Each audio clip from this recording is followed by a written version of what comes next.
Hawaii's Big Island hit by 4.6 magnitude earthquake. It was kinda scary, says one witness. The earthquake occurred Thursday at 11:20 p.m. HST around 15 miles south of Fern Forest on the island of Hawaii, Big Island. A 4.6 magnitude earthquake rocked Hawaii's Big Island late Thursday night.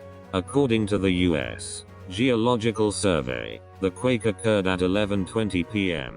HST around 15 miles south of Fern Forest on the island of Hawaii, Big Island, at a depth of 6.8 kilometers, or 4.22 miles.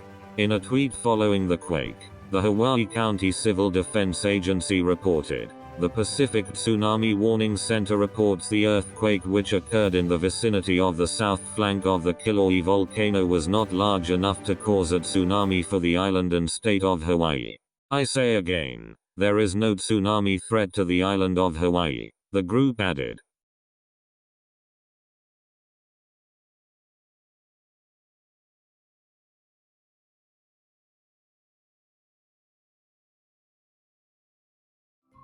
Thank you for watching.